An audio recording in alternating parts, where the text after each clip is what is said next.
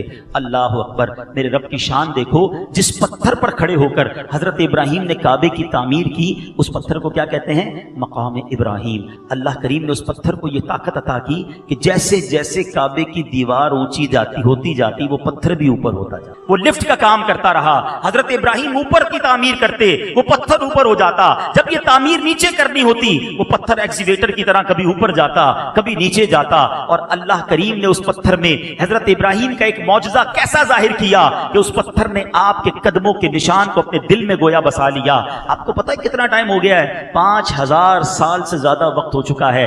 ہر حاجی, ہر شخص طواف کرنے والا نیکڈ آئی سے حضرت ابراہیم کے قدموں کے نشان دیکھ سکتا ہے. یہ جو باکس ہے نا اس کے اوپر, اس کو تو 200-300 سال ہوئے ہیں. یہ اس سے پہلے کھلے آسمان تلے پڑا تھا. آپ سوچئے اگر کسی جگہ کسی عمارت کو 300-400 سال ہو جائیں, بارش, آندھی, طوفان, وہ عمارت کا نقشہ ختم ہو جاتا ہے. 5000 ایئر سے اس پتھر پر حضرت ابراہیم کے نشان قدموں کے موجود ہیں. یہ کیسی نشانی ہے اسلام کی, سبحان اللہ. اے میرے پیچھے اسلامی بھائیوں, یہ ہے قربانی کی داستان. یہی بچہ اب 7 سال کا ہوتا ہے, ایک روایت کے مطابق 13 سال کا ہوتا ہے. حضرت ابراہیم کو خواب میں کہا جاتا ہے ابراہیم اس بچے کی قربانی کرنی ہے, اس بچے کو ذبح کرنا ہے.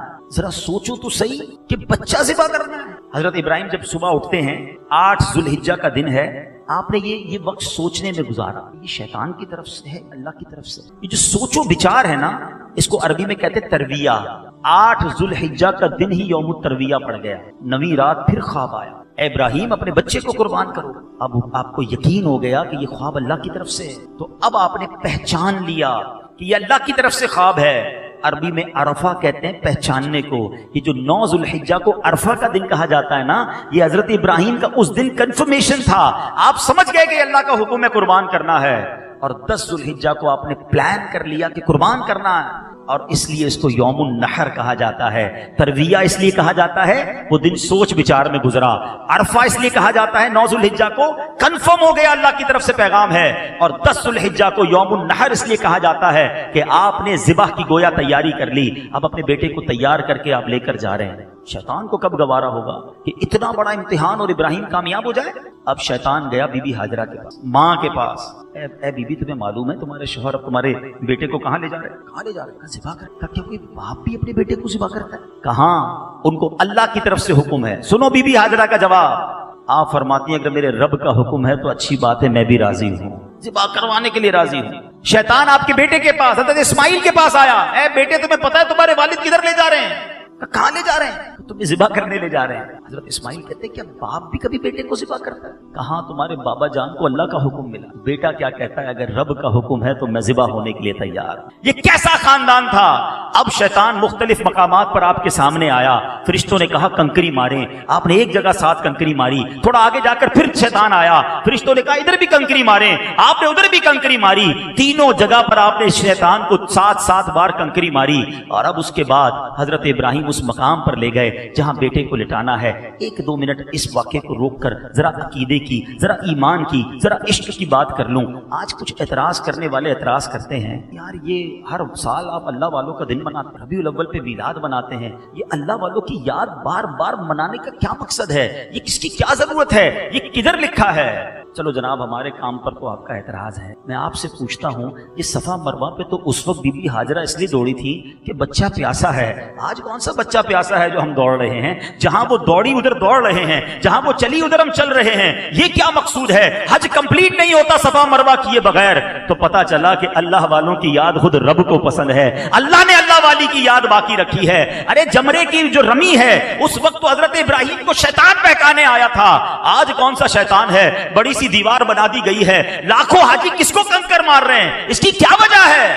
اللہ اکبر، میرے رب کو یہ پسند ہے کہ حضرت ابراہیم کی اس ادا کو ہر سال حاجی ادا کریں۔ اس کا مطلب یہ ہوا اللہ والوں کی یاد ہی حج ہے۔ تو جب حج کرتے ہو، اللہ والوں کی یاد مناتے ہو، تو آج اگر کوئی اللہ والوں کی یاد اپنے گھر میں منا لیتا ہے تو کسی کو کوئی اعتراض نہیں کرنا چاہیے۔ بہرحال پھر آتے ہیں واقعے کی طرف۔ حضرت اسماعیل کو جب لے کر گئے، کیا بیٹا ہے، کیا تربیت ہے، وہ کہتے ہیں بابا جان آپ مجھے ذبح کر رہے ہیں نا، ایک کام کیجئے گا ذرا چھری کو زیادہ تیز کر تاکہ مجھے کم تکلیف ہو۔ اچھا بابا جان مجھے رسیوں سے باندھ دیجئے گا، کہیں میں زیادہ ہلوں گا تو میرے خون سے آپ کے کپڑے خراب نہ ہو جائیں۔ اچھا میری یہ جو قمیض ہے نا یہ میری ماں کو دے دیجئے گا تو میری ماں کو کچھ تسلی ہو جائے۔ بابا جان ذبح کرتے وقت مجھے الٹا کر دیجئے گا تاکہ میرے چہرے پر آپ کی نظر پڑے گی تو آپ کو بھی تکلیف ہو۔ اللہ اکبر، ایسا ہی یہ قربانی کی داستان اپنے بچوں کو سناؤ، گھروں میں بکرے لے کر جانور لے کر کھیل رہے ہیں کود رہے ہیں، ان کو بتائیں تو صحیح یہ کس کی یاد ہے، یہ کتنا بڑا امتحان تھا۔ آج اس ہسٹری کو ہم بھلا بیٹھے۔ حضرت ابراہیم نے چھری تیز کی، بچے کو رسی سے باندھا، الٹا لٹا دیا، اور سنو کیا کیا، انہوں نے اپنا کام کر دیا، انہوں نے چھری کو گھما دیا، مگر اللہ کے حکم سے چھری نے اپنا کام نہیں کیا۔ اور اب کیا ہوا، ذرا try to understand the scenario. بیٹا نیچے ہے، باپ اوپر ہے، اور ہاتھ میں چھری ہے، اور وہ چھری گھما دی گئی ہے۔ اتنے میں حضرت ابراہیم علیہ السلام کو اوپر سے ایک آواز آئی، اللہ اکبر اللہ۔ آپ نے سر اٹھا کر آپ نے دیکھا کہ جبریل امین ایک مینڈھا لے کر آ رہے ہیں۔ اللہ کریم نے جنتی مینڈھا بھیجا۔ اور یہاں پر جن کو تھوڑی سی ہسٹری اسلام کی معلوم ہے، جنہوں نے حضرت آدم کا واقعہ سنا ہوگا، قابیل اور حابیل کے انسیڈنٹ میں جو حابیل نے قربانی کے لیے مینڈھا پیش کیا تھا، علماء کہتے ہیں یہ وہی مینڈھا تھا جو جنت میں تھا، اللہ نے حضرت اسماعیل کے فدیے کے طور پر اس کو بھیجا۔ اچھا جب حضرت ابراہیم نے وہ سنا نا، اللہ اکبر اللہ اکبر، حضرت ابراہیم اب اپنے بیٹے کے گویا اوپر سوار ہیں، آپ نے کیا کہا، لا الہ الا اللہ واللہ اکبر۔ اب جب بیٹا جو نیچے ہے اس نے سنا تو وہ بھی سمجھ گیا کہ امتحان کا وقت ختم ہو گیا ہے۔ بیٹا کہتا ہے، حضرت اسماعیل کہتے ہیں اللہ اکبر وللہ الحمد۔ یہ جو عید کے دن پڑھتے ہیں، ذرا سوچو اس کی ہسٹری کیا ہے۔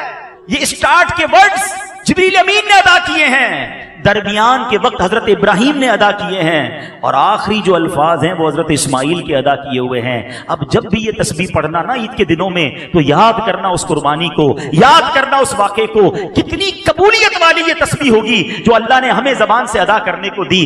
آؤ ذرا اس تصور میں ایک بار مل کے اس تسبیح کو پڑھتے ہیں، اللہ اکبر اللہ اکبر لا الہ الا اللہ واللہ اکبر اللہ اکبر وللہ الحمد۔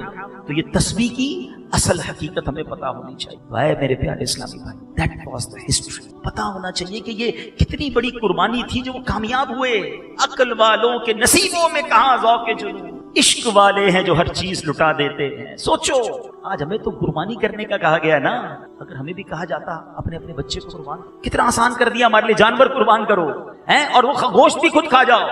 ہمیں تو اجازت بھی ہے, ٹھیک ہے, اس کی ایک سنت طریقہ ہے کہ کچھ غریبوں میں بانٹیں, کچھ رشتے داروں میں بانٹیں, کچھ اپنے پاس رکھیں, لیکن وہ امتحان کیسا تھا. مگر آج واجب ہونے کے باوجود لوگ قربانی نہیں کرتے, اس پہ بھی دل پر بوجھ فیل کرتے ہیں, یار بقرہ عید آ گئی پھر خرچہ کرنا پڑے. اللہ کے بندوں, اللہ کی عبادت پہ بوجھ فیل کرتے, کبھی ایسا نہ کرنا. خوش دلی کے ساتھ یہ قربانی کریں, اس کے اتنے فضائل ہیں کہ آپ کا ایمان تازہ ہو جائے گا. یہ قربانی کوئی چھوٹا عمل نہیں ہے, اس کو وارم ویلکم کریں, اوپن ہارٹڈلی یہ کام کریں اور خوشی کے ساتھ کریں کہ اللہ تو نے وہ دن دکھائے کہ تو نے مجھے دینے والا بنایا, مانگنے والا نہیں بنایا. اگر اللہ نے توفیق دی ہے تو زکات دیتے وقت بوجھ فیل نہ کرنا, اللہ نے توفیق دی ہے تو قربانی کرتے وقت بوجھ فیل نہ کرنا, قربانی بھی کرنا, ساتھ سجدہ شکر بھی کرنا. اے اللہ تو نے اس قابل بنایا کہ میری رقم, میرا پیسہ اس کام آ رہا ہے کہ میں جانور لے کے تیری راہ میں قربان کر رہا ہوں. ذرا فضیلتیں تو سنو. اللہ کے حبیب علیہ الصلوۃ والسلام فرماتے ہیں قربانی کرنے والے کو جانور کے ہر بال کے بدلے میں ایک نیکی ملتی ہے. جانور پر جتنے بال ہیں وہ ساری نیکیاں آپ کی بنتی ہیں.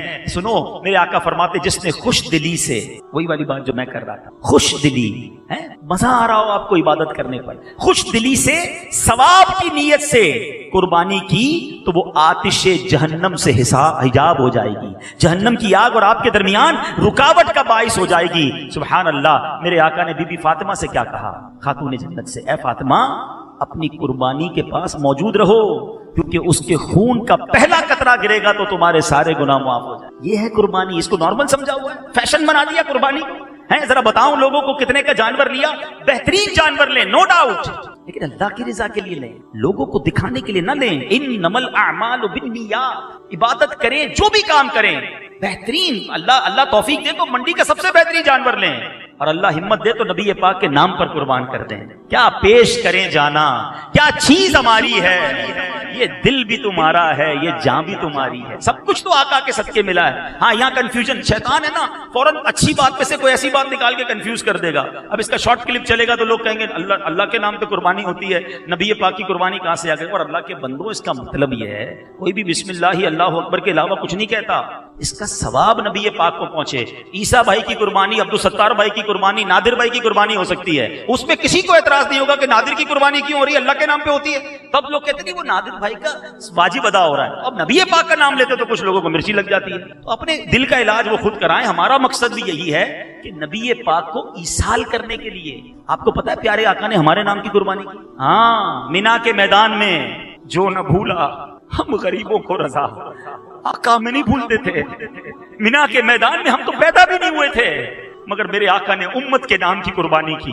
ہم بھول گئے نبی پاک کو, جو نہ بھولا ہم غریبوں کو رضا, یاد اس کی اپنی عادت کیجیے. اللہ نے توفیق دی ہے تو سرکار علیہ الصلوۃ والسلام کے نام پر قربانی کریں. اپنے ساتھ اپنی جو بھی واجب ہے پہلے وہ ادا کریں, جن پر قربانی واجب ہے, پھر ایک جانور اور لے لیں, ایک حصہ لے لیں اور ان کے نام. میں تو بلکہ ایک اور مشورہ دوں گا, بلکہ میں کیا دوں گا, میرے پیر و مرشد کمال کا ایک مشورہ دیتے ہیں, جن کو اللہ نے نوازا ہے نا. دیکھیں قربانی کریں, پہلی بات تو یہ کر لیں اچھی نیت سے کریں, بہترین کریں, اور اللہ کی بارگاہ میں گوشت اور کھال لیں. ہماری نیتیں پہنچتی. اس بندے کو مال سے محبت ہے یا رب سے محبت ہے؟ کپڑے برانڈڈ لینے ہیں, گاڑی بہترین لینی ہے, جانور سب سے کمزور لینا ہے کہ چلو یار ادا ہو جائے. ایسا نہ کرو, خوش دلی کے ساتھ بہترین, لیکن بہترین دکھاوے کے لیے نہیں, اللہ کے. ٹھیک. اچھا اب اس میں ایک اور کام کریں, سونے پہ سہاگا, نور علی نور, نیکی کو ملٹیپلائی کیسے کر سکتے ہیں. وہ ایسے ہوگا, مثال کے طور پہ آپ 2-3 جانور کر رہے ہیں, 4 جانور کر رہے ہیں, اور آپ کے گھر پہ آپ کے رشتہ دار, آپ کے ملازمین آپ سے گوشت لینے آتے ہیں, تھیلی لے کر. عید کی صبح لوگ آ رہے ہوتے ہیں, بہت اچھی بات ہے, گوشت بانٹنا چاہیے. لیکن کیا ایسا نہیں ہو سکتا کہ میں 4 میں سے 3 جانور گھر پہ قربان کروں اور 1 جانور اپنے کسی غریب رشتہ دار, کسی غریب ملازم کو دے دوں کہ جا کے آپ یہ اپنے گھر پہ قربان, یہ میری والدہ کے نام کا ہے, آپ قربان. یا اگر آپ نے نبی پاک کے نام کا کرنا ہے, بھائی یہ نبی پاک کے نام کا جانور ہے, آپ اپنے گھر میں قربان. اچھا امیر اہل سنت تو کمال شخصیت ہے نا, آپ فرماتے جانور نہ دیا کرو, پیسے دیا کرو. اس کو کہو خود جا کے جانور خریدے. جو منڈی جا کر خریدنے کا مزہ ہے وہ اپنے بچوں کے ساتھ جائے. وہ غریب آدمی جس کے گھر پہ کبھی قربانی نہیں ہوئی, اب وہ بچوں کے ساتھ خریداری کرنے جا رہا ہے. اور آپ فرماتے ہیں صرف جانور کے پیسے مت دینا, چارے کی اور کسائی کے پیسے بھی دینا. وہ اپنے کھانے میں اس کو باندھے ہیں, وہ اپنا کھانا مشکل سے کھا رہا ہے، جانور کو کدھر سے کھلائے گا؟ اس کو جانور مثال کے طور پہ اگر 25,000 کا بکرا ہے، اس کو 30,000 دے دو کہ بھائی 1,000 2,000 5-6 دن کھانا بھی کھلانا، 3-4 ہزار میں کٹائی کروا لینا۔ اب 30,000 آپ نے دیے اس کو، آپ کو پتا ہے اس گھر میں کیا ہوگا؟ وہ بچے جنہوں نے کبھی قربانی نہیں کی ہوگی وہ روز جانور لے کے گھومیں گے، اس غریب کے گھر میں روز عید ہوگی، اور جس دن قربانی ہوگی وہ بندہ جو آپ کے گھر پہ تھیلی لے کر گوشت لینے آتا تھا، اب وہ اپنے غریب رشتہ داروں کو گوشت بانٹ رہا ہوگا۔